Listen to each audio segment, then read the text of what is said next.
Welcome ulit sa aking buhay. Isang malinsangan na 2:30 ng madaling araw at sobrang init po talaga dito sa amin kaya naisipan po ng aking jusawa na bumili kami ng palamig sa labas. Kaya ayan, nag-iisip kami kung ano ba ang pwedeng inumin o bilhin sa labas. Anong oras na po yan? Syempre, wala na po yung mga fresh na juices siya na tinitinda or mga gulaman. Kaya naisipan po na bumili na lang kami ng Coke Float or Sundae po sa fast food. Kaya pumasok po kami dyan sa paparapapa. Opo, dyan po kami pumasok at baka kako meron pa pong silang Sunday na tinda. Kaya sabi niya ako daw po ang mag-order. Kaya sabi ko sa kanya, ikaw na ang mag-order para naman masanay ka. At ayun nga po, wala po. Wala na po silang Sunday. Kaya lumipat po kami sa Bida ang saya. O, diba? Alam niyo, kwento ko lang po. Iba na po talaga yung mga kabataan ngayon, diba? Syempre, ang laki ng pagkakaiba nung dati at yung ngayon. Kasi syempre, yung mga bata ngayon, tayong mga magulang, gusto natin na ibigay sa kanila yung hindi natin naranasan nung kabataan natin, 'di ba? Ika nga, bago pa tayo makakuha ng ating gustong kainin o gustong bilhin ay dapat paghirapan muna natin. Pero syempre ayaw nating maranasan sa kanila yon, ayaw nating mahirapan sila. Kaya tayo ng magulang na nakaranas ng hirap sa buhay, gusto nating ibigay sa kanila yung kaginhawaan. Syempre, sino ba namang magulang na hindi naghahangad ng kaginhawaan para sa kanilang mga anak? Kaya ayan, napa-order po siya at wala na naman po yung Sunday kasi every 2 AM lang daw po iyon available. 2:30 ng madaling araw na po kaya napa-order na lang kami ng iba. At ito namang si Kuyang Grab, nakita ko yung little ducklings niya. Tingnan mo, ang cute ng little ducklings. Sabi kasi ni Kuya, pag nilagay na po niya yan sa bahay, iniwan niya daw po, kakainin daw po ng pusa. Kaya dala-dala niya po yan habang nagde-deliver po ng mga order ng customer. Siya po ay isang Grab driver. Kaya ayan, mag-aantay po kami ng 15 to 20 minutes po. Ang aming energy dyan ay spaghetti na lang po para naman hindi uminit ang ulo ng aming bunsong anak.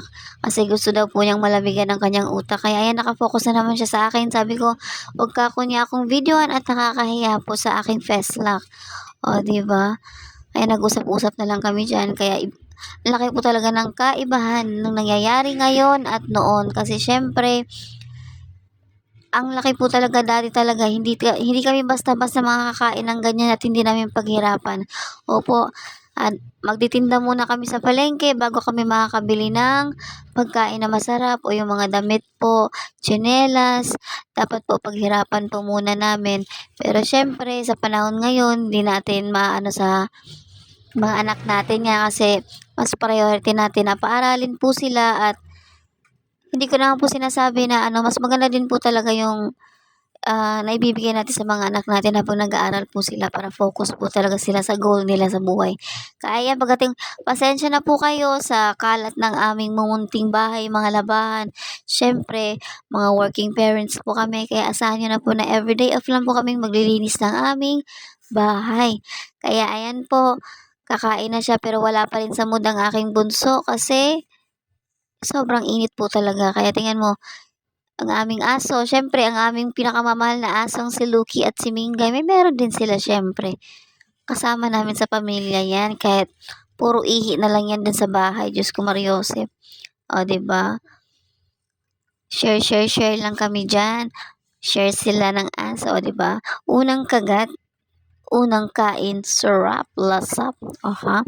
Kaka-deserve namin ito. Ang ending nito, wala na naman kaming pera sa susunod na araw. Char. O, di ba? Ang importante, masaya, di ba?